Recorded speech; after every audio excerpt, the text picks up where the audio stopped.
I got offered 7 jobs and art contracts in only the past 2 years, in what seems to be like one of the worst markets ever.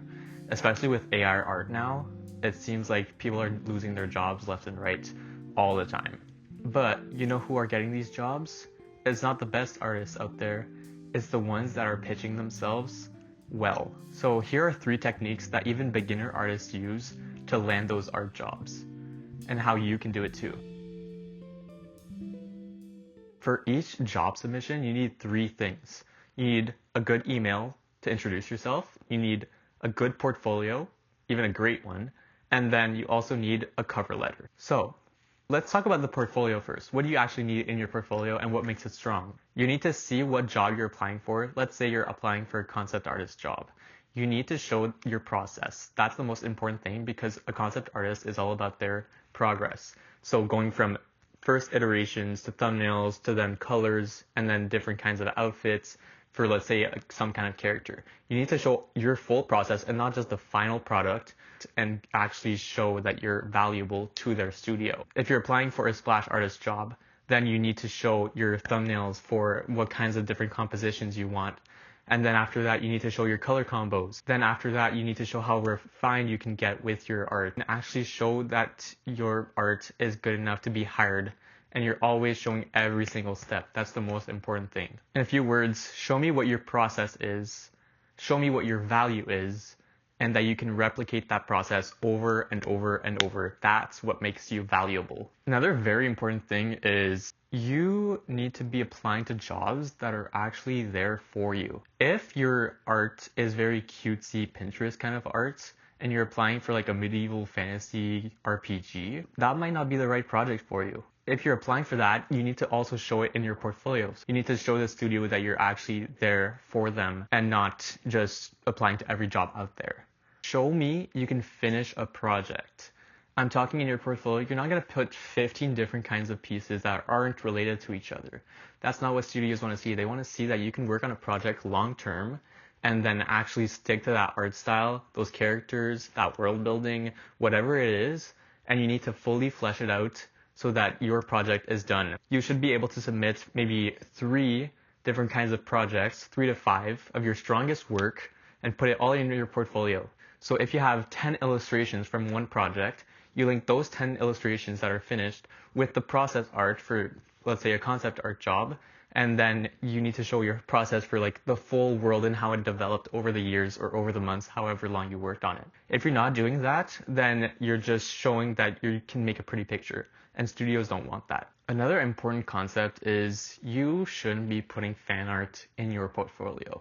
The only exception to this is put fan art for the actual company itself. So if you're applying for Mojang Studios for Minecraft, put some Minecraft fan art, put some block ideations that you had for some kind of biome. You need to show them that you're actually interested in the stuff and you can nerd out over it by drawing it. If you put something unrelated like Fortnite concept art with Minecraft, they don't care. It's not the same company. By putting fan art from the same company, you're essentially telling them, here's how well I would fit in with your company because I'm doing your exact style. Look how well I'm doing for you. Tip number 2, networking. 2 out of 7 of the art jobs I was offered in the past 2 years were from people I knew. Making connections over the years, I didn't even have to apply anywhere, submit anything, do an interview. I just got the job automatically because they knew who I was, they knew my reputation, and because it held up high, I got hired instantly. Never underestimate the power of connections. Which brings me to my next point. Have you ever heard of Big Brother?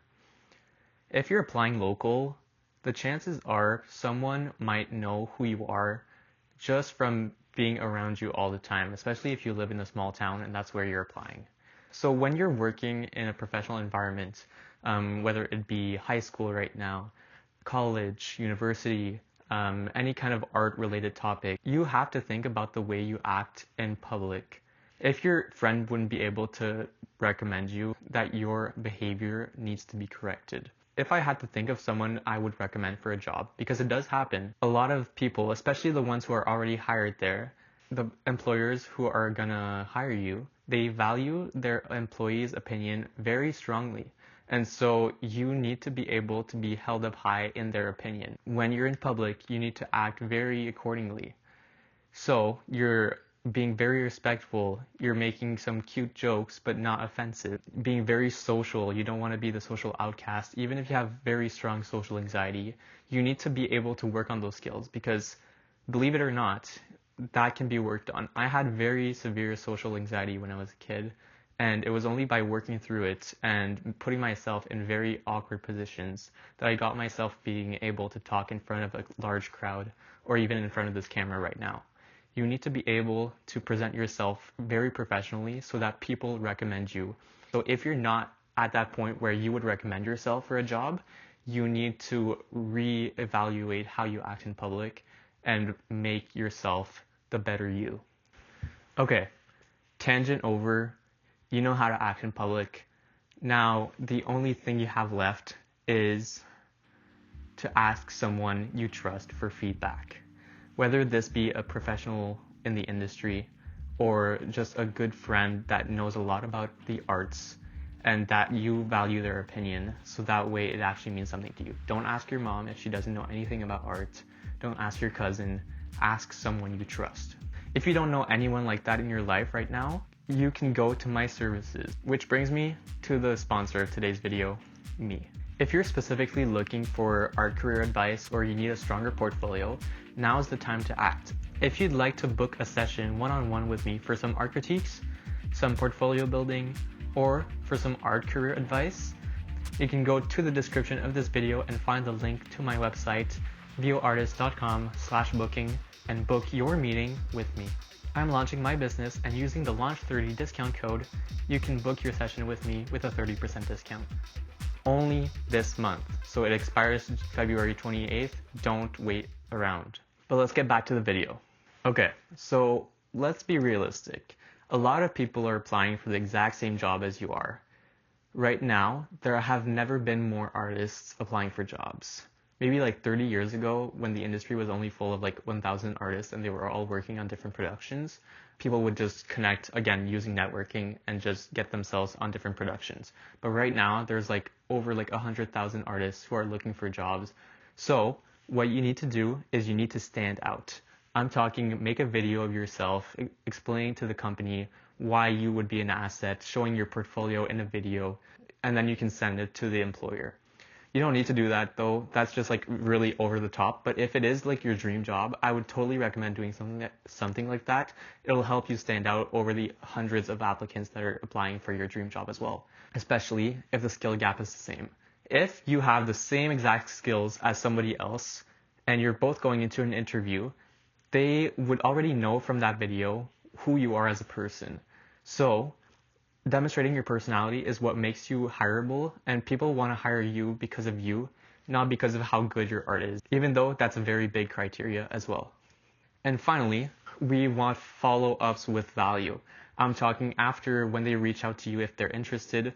You want to be present and show them that you're still interested, especially if it's a small studio, like a indie studio. It means a lot to them when they're just a small company starting out, or they don't have a lot of games published, films published, whatever it is. You really just want to go and show them how much it means to you to work for that company if they hired you.